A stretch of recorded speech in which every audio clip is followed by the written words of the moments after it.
Oh, we are live. We are live already. Let me stop dancing. Ooh. Okay, stop the music. We are live.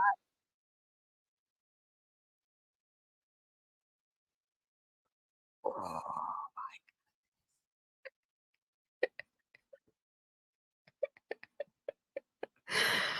my people, welcome back to U&I Talk Show. Whew. My people, we are back. Today, Saturday, November 16th, and we are at 1 p.m. in Vancouver, Canada, where I am right now. And my people, today, my Rwandan community, I'm going to about you. I'm going to talk about you. I'm going to expose you. I'm going to expose you because the things that are happening in the Rwandan community, you would not even begin to understand because it operates like some sort of mysterious secret society. First of all, everybody be speaking Kinyarwanda. Nobody even wants to do something in English or French so you may know what's happening. No, it's like an underground secret society. Everybody speaking in Kinyarwanda, and you're not gonna know what's happening. So I'm about to question my own society, okay? Question my own Rwandan people, and in the process, expose Rwandans.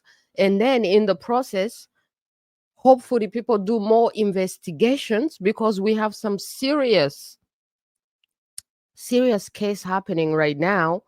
Uh, the first one in the UK, the first one in the UK about the man who is Rudakubana, Axel Rudakubana, the young boy who is accused of having killed three little girls. Three little girls lost their lives. And so we've been following the case. So we're going to talk about it. So he was back in court this week. And guess what, my people? He refuses to speak. He's still silent through the court hearing. I'm going to tell you my commentary about that. And then when we're done with that, huh? What's happening in Canada? In Canada, there's a Rwandan guy, mm, another Rwandan drama. Heh.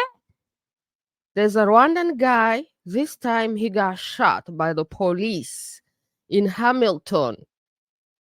It's been making noise, and people rose up and protested in the streets talking about racism. So I'm going to question that as well.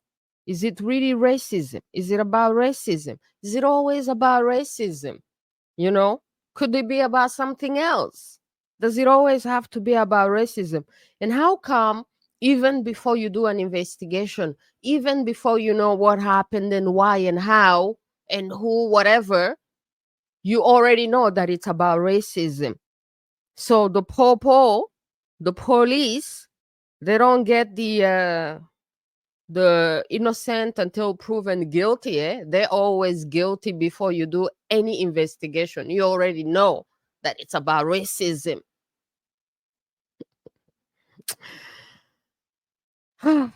So anyways, sorry to all the victims, anyone who loses their life. Sorry to the victims, to the families of the three little girls who were killed. And sorry to the young boys who are children of this man who was killed. um but that's precisely why we ask questions. So if there is any justice, if there is anything to be done, so we could get to the bottom of it. So we're going to get to the bottom of it. Why is this young man Axel Rudakubana silent? And the Erickson Cabera, the man, the man who was killed by the police in Canada in Hamilton. How? Why? My people, let's talk about it, and then let's really ask questions. You know, I'm exercising my right to ask questions, and Rwandan society, Rwandan community, Rwandan culture, it's always about being silent, you know. Actually, they have nicknamed me my sister from Uganda. They have nicknamed me Kanze Guchechek.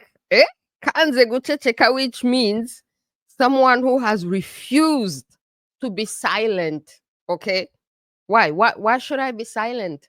Not a criminal. I have killed no one. I'm only exercising my right to ask questions. And I've been asking questions for so many years and questioning my own culture, my own society, because what has happened in the Rwandan culture, in the Rwandan society, in the Rwandan country is so, so, so bad. And I'm thinking that we're seeing like the post genocide result of everything. You know what happens in when a society, I think that the Rwandan society was experimented on. An experiment was conducted on the Rwandan nation, so the experiment continues, so we are seeing the continuation of the experiment.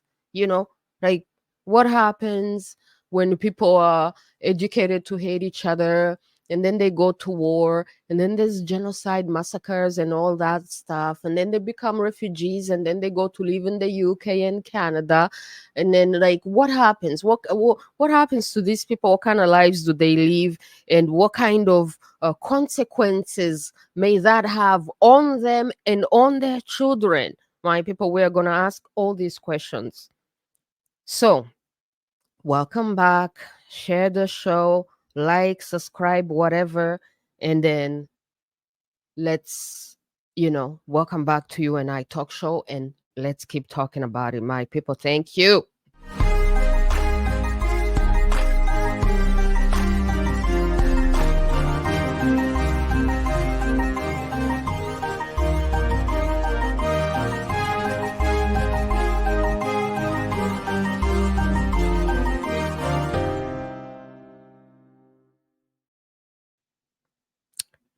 So, my people, why is this young man silent? Why has he been refusing to speak, to say anything? And then, according to my observations, my commentary, my opinion, according to the idea that allegedly his own father was also part of the military as an underage boy.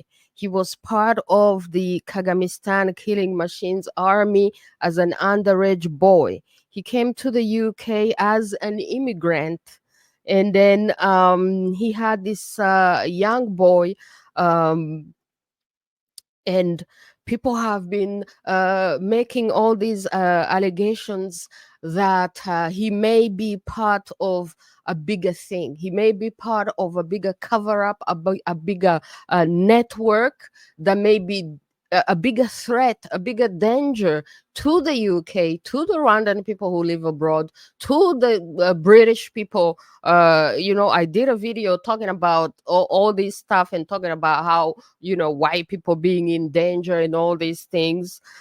So the reason why he may be staying silent is because maybe if he speaks, he dies. In the Rwandan culture, if you speak, you die. And if you are part of a bigger network of the criminal dictatorship, because we know that the criminal dictatorship uses poison to go against its enemies. We know that the criminal dictatorship sends people abroad in order to continue working for it. We know that if you have been in the army, in the Kagamistan killing machines army, there is absolutely no way that they're going to allow you to leave the army and live happily ever after in the UK, practicing whatever you love, karate, whatever else. It's not going to happen. That's not how criminal dictatorships operate.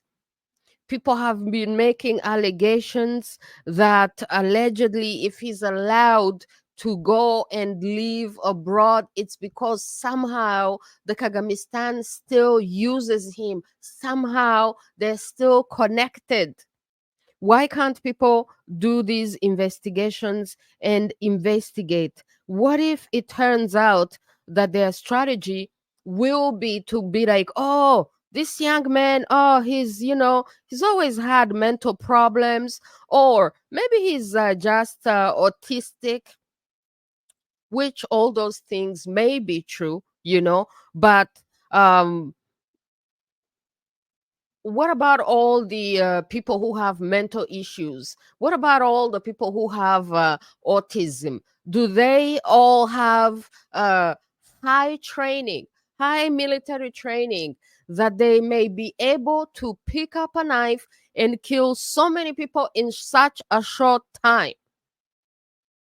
Like, how does an underage boy become such an expert at killing, so much so that he may be able to kill and attack so many people in a short time and be able to kill the 3 little girls?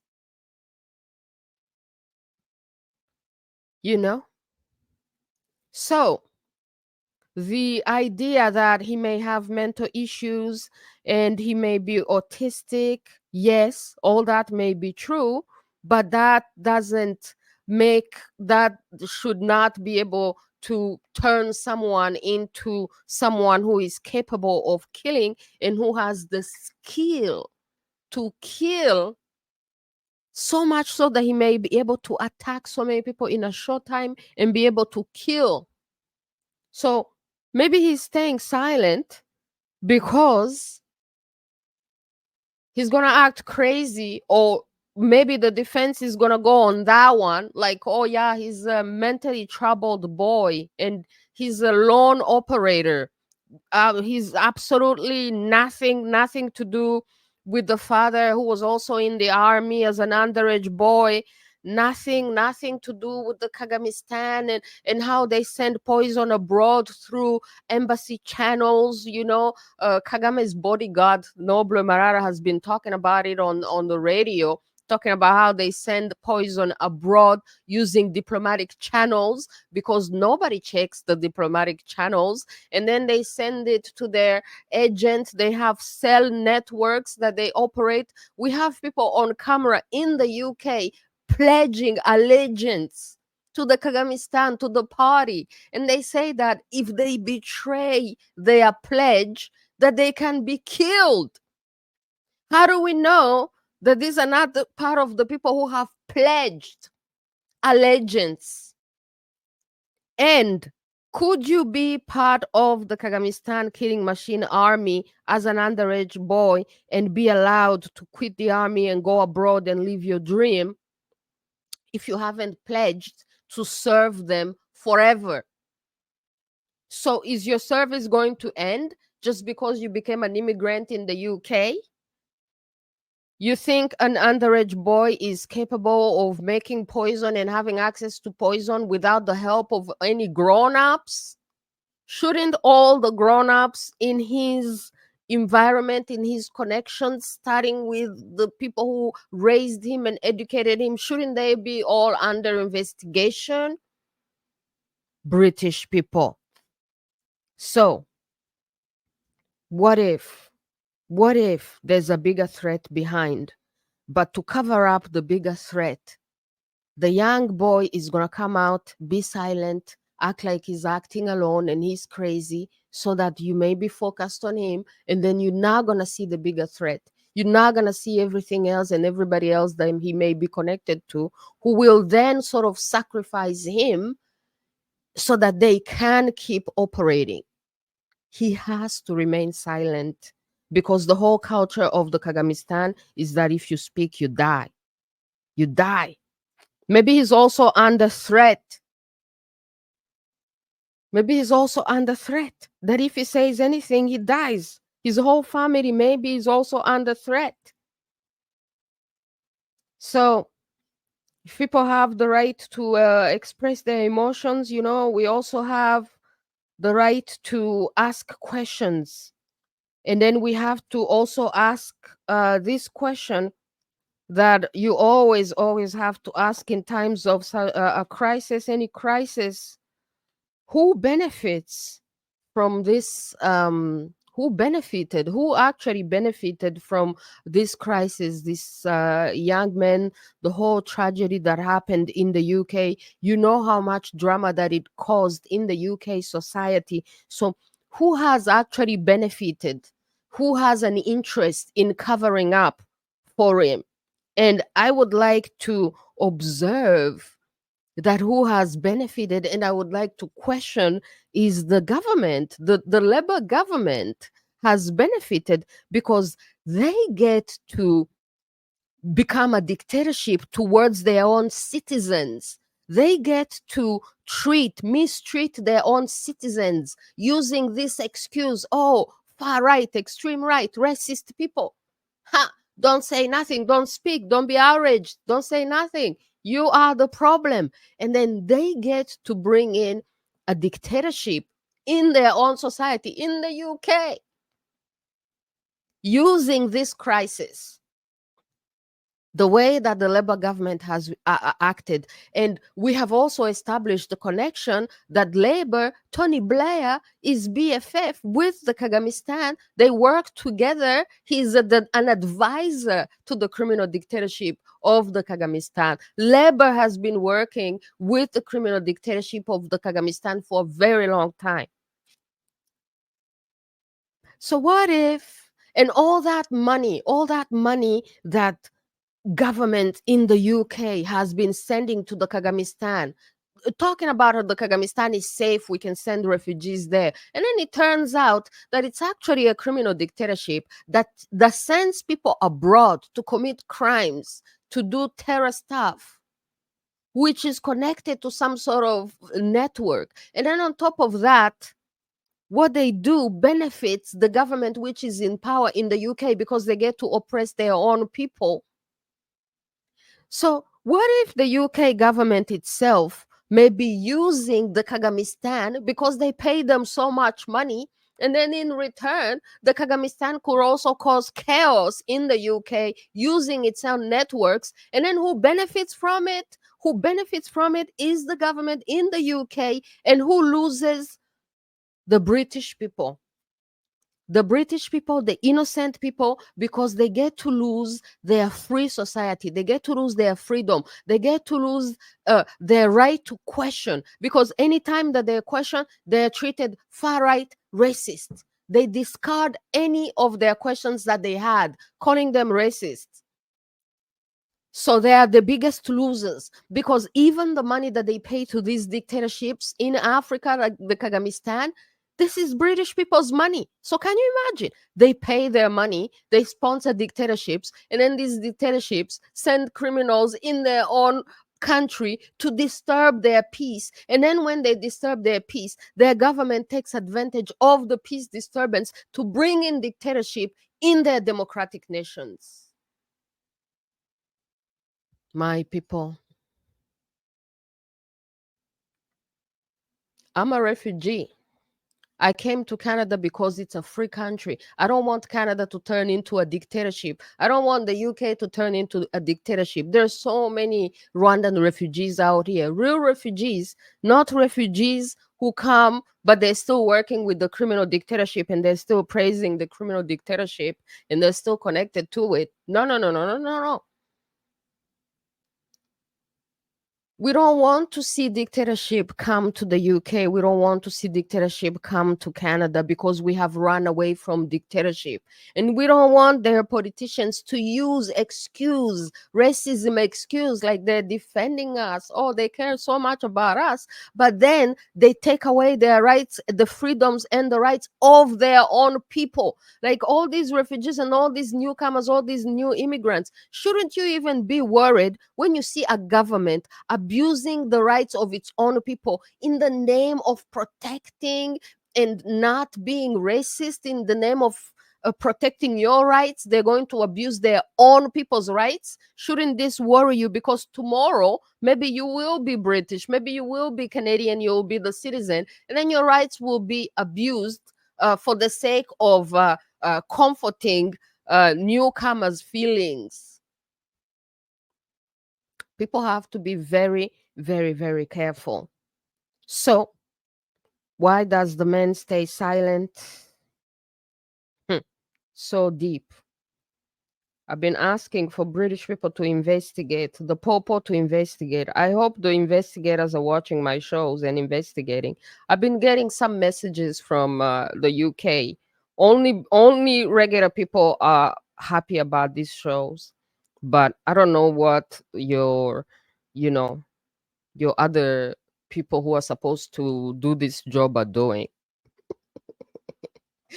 And then maybe there's also the low, I don't know, apparently they're not allowed to talk about it, but I hear that in Canada, in the US, you could say allegedly and then say whatever you have to say. So if you people want to be silent, that's your right, that's your prerogative. You have the right to be silent, but I also have the right to refuse to be silent, the right to ask more questions, just so my questions may help the investigation and help lead to justice. And also, speaking the truth is part of justice, So, me speaking the truth, telling you what I know, and asking questions is part of bringing justice. All right. So, let's move on to the second story. Still, Rwandan drama.